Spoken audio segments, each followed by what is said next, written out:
a soul who tells a good story about the good things that are happening in the neighborhood, regardless who might be, where those flowers might be blooming, who planted the seeds, or somebody. Okay. Okay. Go ahead. Well, sorry. So you have a couple of strands here. There's like my personal journey, something, and then there's the community. On the personal side, I actually talked about this guy. I don't know if you even remember this when Kim Graziani introduced us. She had brought me to Rock because I had spoken with her about the idea, vision, illusion, whatever, of making this street a green street. And all of the parts that might do it, from rehabbing houses to making them energy efficient to doing stuff with vacant lots, et cetera, et cetera, et cetera. At just about the same time we met. There was also an aspiration about the investment, right? About the same time.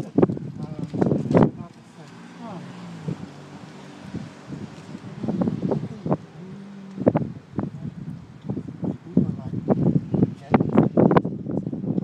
Okay. you said, oh! Whatever my wife says the date was, I agree with her. No, it was in 2009. Oh, all right, so 2008,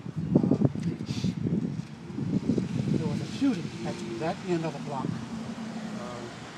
couple of guys dashed out of the foliage, shot somebody in the car. A young man who lived up at that end of the block, Minister Terry Fluker, he said, enough is enough, because we had already had stuff out there.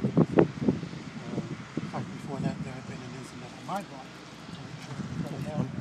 And he called a bunch of folks together November 1st, 2008. We met in the basement of Baptist Temple Church to form the Save Main Street Committee.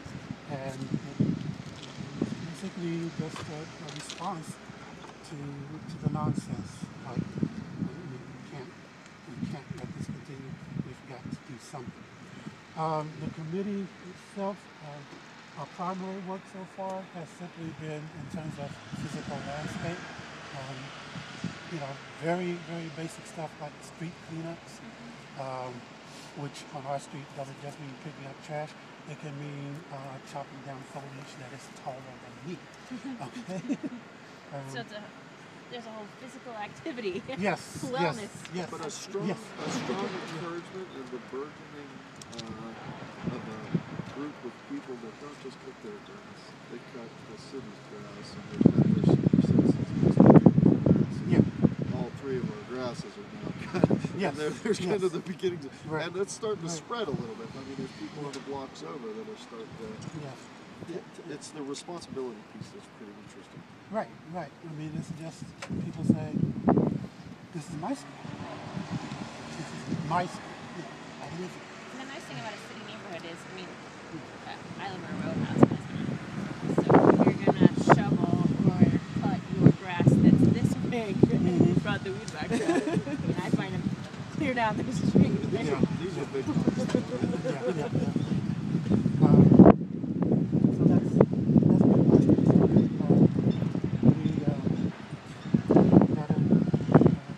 we took stewardship of a city-owned block through the Greener program. Okay, and we actually look forward to doing more of those because we have some need. And we've got some yard sales to kind of put together a little treasury, and we bought some tools so that everybody had access to tools. We also got a grant with Operation Better Block as our fiscal agent. We got a grant to buy some stuff because we didn't have enough money yet. So we have tools available for everybody on the street.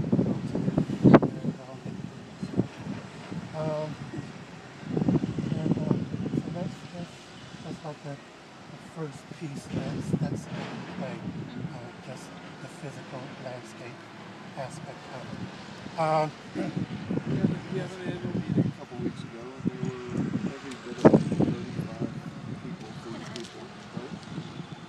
stage, yeah, young I and think so. old. Yep, yep. Yeah, that was our third annual celebration. And actually, I like saying that probably the one thing that I'm most proud of is that we are still here. Because in Homewood, we have a lot of first meetings.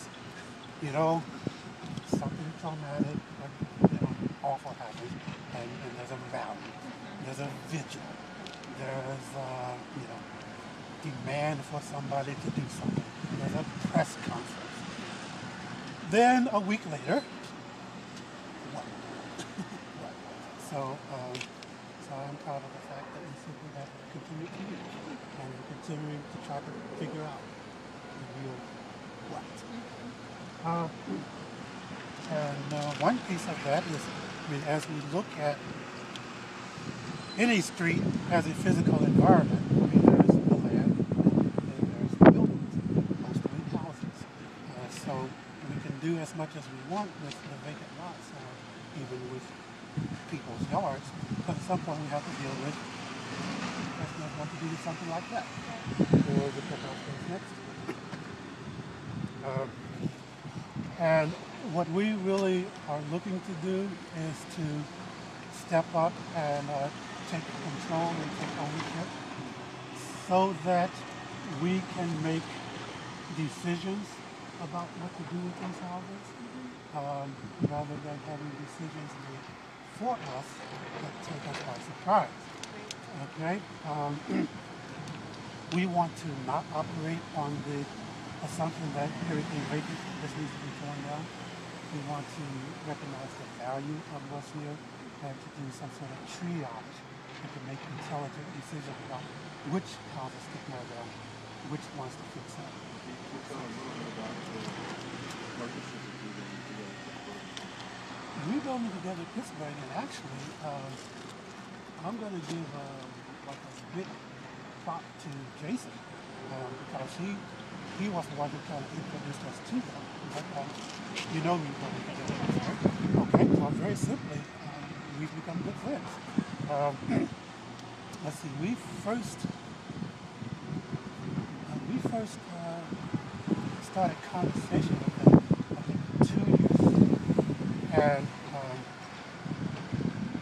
it was last October that it all really came together for a major project where they came to Lacey to work on, like, I forget how many houses, half a dozen houses on Lacey. They also did some on Mount Vernon.